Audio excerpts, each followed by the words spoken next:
이쪽에 오신 분들께만이라도 좀 기본적인 정보는 전달해 드려서 여러분들이 텍스 리턴 파일링 하실 때 좀 덜 혼란스럽도록 그렇게 좀 준비를 도와드릴게요. 나랑 급여가 같은 다른 회사 인턴과 나의 실수령액은 왜 다를까? 많이 물어보시더라고요. 이유를 말씀을 드릴게요. 일단은 여러분이 그로스 인컴이라는 건 알죠? 본인이 원래 받기로 했던 서류상에 적혀있는 임금이 2,500불이다. 그럼 그것을 우리가 그로스 인컴이라고 불러요. 거기에서 세금을 떼고 나서 넷 인컴이 나오죠. 그럼 그 세금은 누가 떼느냐? 회사에서 위드홀딩이라는 그 방식으로 여러분 급여의 일부분을 세금을 미리 떼어 놓습니다. 그 과정에서 회사의 회계사님이나 회사의 그 회계를 담당하시는 분께서는 일정 범위가 있는데 그 범위 뛸 수 있는 그 범위에서 좀 적게 떼어 놓을 수도 있고 많이 떼어 놓을 수도 있어요. 그렇기 때문에 똑같이 2,500불을 받는 나와 옆에 회사에서 일하는 똑같이 2,500불을 받는 친구가 실수령액이 다를 수 있겠죠. 저쪽 회계사님은 최대한 적게 뛰는 그 방식으로 가시는 거고 우리 쪽 그 회계사님이나 그 회계를 보시는 분은 좀 가능한 많이 떼어 놓는 거예요. 혹시 나중에라도 환불을 해야 되면 좀 직원분들이 컴플레인이 나올 수 있기 때문에 그 차이 때문에 그런 거지 그게 뭐 회사에서 내 세금으로 뭐 이득을 보려고 그러는 건 아니에요. 이 부분은 한국의 연말정산하고 컨셉이 비슷하죠. 내가 1년 동안 세금을 좀 많이 냈으면 연말정산할 때 돌려받는 거고 그리고 내가 좀 적게 냈으면 도로 내야 되죠. 그죠? 어차피 1년에 내가 내야 되는 세금의 정량은 정해져 있고 그걸 한꺼번에 내기는 너무 힘드니까 회사에서 대신 위드홀딩을 해주는 것 뿐이에요. 그럼 저는 그 소득세 굉장히 많이 내야 되나요? 급여가 굉장히 적은데 소득세율이 어떻게 되나요? 이런 질문 정말 많이 해요. 그러면 우리 서포트팀에서는 회계사님한테 문의하세요 이렇게 얘기를 하는데 왜냐면 여러분이 1년 연봉을 기준으로 우리가 이 소득세를 본단 말이에요. 여러분이 몇 월에 오느냐에 따라서 그 해 연봉이 다르잖아요. 그죠? 2,500 곱하기 12로 되려면 1월 1일에 출근을 해야 되잖아요. 그죠?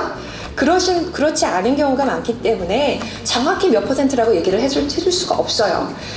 그 한 해에 받은 급여가 작으면은 퍼센트가 적겠고요. 급여가 좀 1월부터 근무를 해서 많으면 더 높아지는 거예요.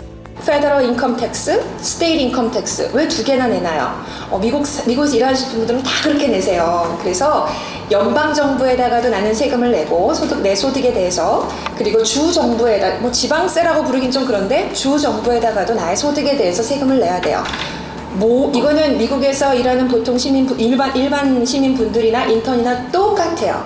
급여가 적으면 적은 퍼센트로 내는 거고 급여가 높으면 높은 퍼센트로 내는 거고 인턴이라고 혜택은 없어요. 그러면 인턴은 모든 세금을 다 똑같이 내는 건가요? 억울한데 1년밖에 안 있는데 1년 반밖에 안 있는데 안 내는 세금은 메디케어하고 소셜 시큐리티 텍스예요. 그 소셜 시큐리티 텍스하고 메디케어는 미국에서 계속 삶을 영위하시는 분들이 은퇴 시기에 어떤 혜택을 받는 한국으로 치면 국민연금이죠. 그죠? 그리고 메디케어 같은 경우는 65세 이후에 내가 받는 그 건강 그 지원이기 때문에 여러분한테는 혜택이 없어요. 그래서 여러분은 그 세금을 내지 않으셔도 되고 원래 그 세금과 그 지금 메디케어하고 소셜 시큐리티 텍스는 여러분만 내는 건 아니에요. 회사도 똑같이 반을 내세요. 회사도 면제를 받으세요. 그래서 소셜 시큐리티 텍스, 메디케어는 인턴은 내지 않는다. 자, 텍스 리턴 신청은 그럼 언제 해야 되느냐? 이 텍스 리턴이라고 자꾸 해야 되니까 내가 100불 정도 다시 돌려내야 되면 자꾸 화내던데 이 원래 이름이 텍스 리턴이에요. 근데 여러분이 환불을 해야 될 수도 있어요. 내년 4월 15일까지고요. 회사에서 1월 말 보통 1월경에 여러분께 그 W2라는 여러분이 1년 동안 낸 그 세금 내역, 회사에서 위드홀딩한 세금 내역, 그리고 본인의 소득 관련된 내역이 있는 종이 한 장짜리를 줍니다. 그걸 가지고 여러분이 4월 15일까지 회계사님을 본인이 편하신 회계사님을 컨택을 하셔서 신청을 하면 돼요. 비용이 드느냐? 비용이 듭니다. 터보텍스라는 그 시스템으로 인턴들은 하면 안 돼요. 그래서 여러분들은 회계사님이나 아니면 이런 외국인들, 인턴들이나 학생들의 소득 신고를 전문으로 하는 taxback.com 이런 사이트, 이런 데를 꼭 통해서 하셔야 되는 거예요. 여러분들은 non-resident라고 그래서 NR이라고 그러거든요. non-resident라고 해서 그쪽으로 여러분들이 신청을 하셔야 되는데 그 터블택스에서는 그거를 선택하는 게 없어요. 그래서 연말 연초에 가장 지금 저희가 이제 좀 이렇게 발견하는 게 뭐냐면 가끔 이제 직원분들이 우리 인턴분들이 W2 막 받잖아요. 그러면 너 그거 어떻게 할 거니? 그래서 저 회계사님한테 해서 뭐 90불 내고 할 거예요. 그럼 내가 해줄게 내 거 하면서 하면 돼. 이렇게 너무 고마우신데 그거는 정말 고마우신데 그분들은 다 터블택스로 하시거든요. 근데 그거를 여러분 하면 안 돼요.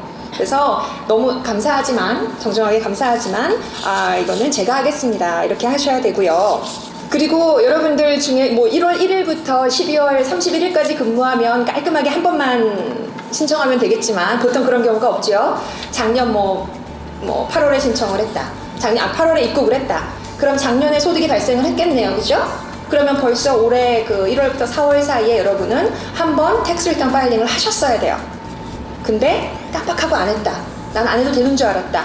작년 11월에 와서 나는 소셜 번호가 크리스마스 때 나왔다. 그래서 난 하는 줄 몰랐다. 회사에서 깜빡하고 나는 안 주더라. 이럴 수 있잖아요. 그죠? 그러면은 그 작년 세금에 대해서 올해 텍스 파일링 하실 때 같이 하시면 됩니다. 회계사님한테 얘기를 하세요. 회사에다가는 W2를 작년 걸 달라고 하셔서 작년 거 올해 거 같이 해서 이제 같이 요번에 파일링을 하시면 돼요.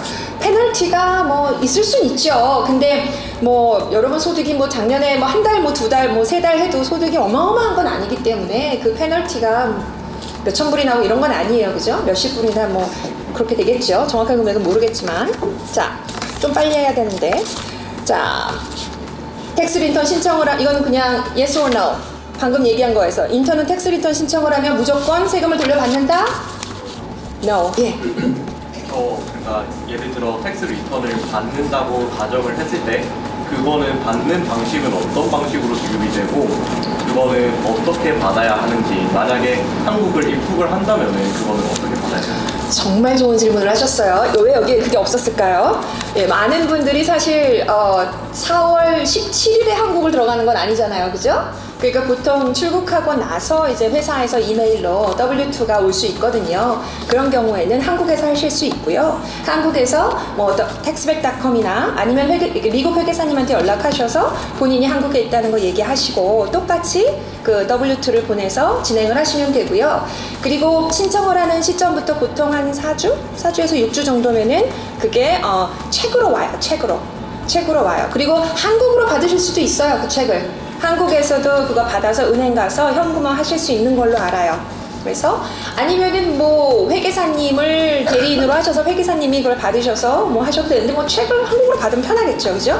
그래도 회계사님께 수수료는 따로 내셔야 된다는 거, 회계사님이 공짜로는 안 해주신다는 거 기억하시면 될 것 같아요. 좋은 질문 하셨어요. 또요? 임금을 받을 때 텍스를 제하지 않고 책으로 지급을 받고 있어요. 이런 경우는 어떻게? 자, 좋은 질문이신데요. 질문이 좋은 게 많았네요. 그런데 간혹 어떤 회사들이 회사의 편의일 수도 있고 인턴분을 위해서일 수도 있어요. 워낙 급여가 그러니까 여기 뭐 몇만 불 받으시는 분들보단 적으니까. 그래서 그 세금을 하나도 안 떼고 그냥 주실 수도 있어요. 그렇게 되면은 1월에 뭘 주냐면 1099이라는 걸 줘요. 한국으로 치면 자영업자인가요? 뭐 프리랜서나 이런 식으로 받는 거예요.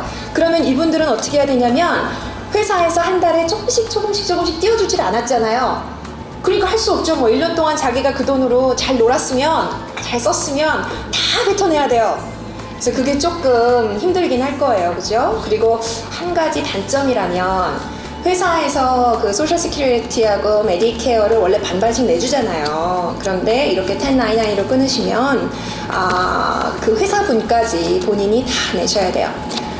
좋은 점을 알려드릴게요. 속상하겠지만 좋은 점을 알려드릴게요. 자, 원래는 하면 그렇게 하면 안 돼요. 1099 하면 안 된다는 건 기본이고 이따가 가시면서 회사 이름을 알려주세요. 그럼 회사를 다시 저희가 교육을 할게요. 왜냐하면 회사에 직원이 바뀌어요. 자꾸 아주 저희 ICC 디벨롭먼트 팀, 프로그램 디벨롭먼트 팀이나 컴플라이언스도 너무 힘든 게 교육을 다 해놓으면 직원이 바뀌어요.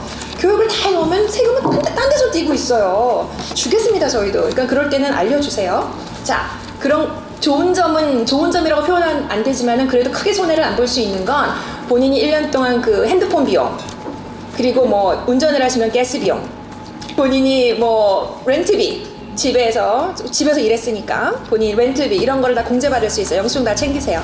그래서 나는 회계사님은 아니기 때문에 좀 더 전문적인 거는 회계사님한테 얘기하셔야 되겠지만 일단 그런 부분에서 어느 정도 본인이 손해보는 거를 조금 이렇게 컴펀세이트를 할 수 있겠죠. 그리고 회사 이름 알려주시고요.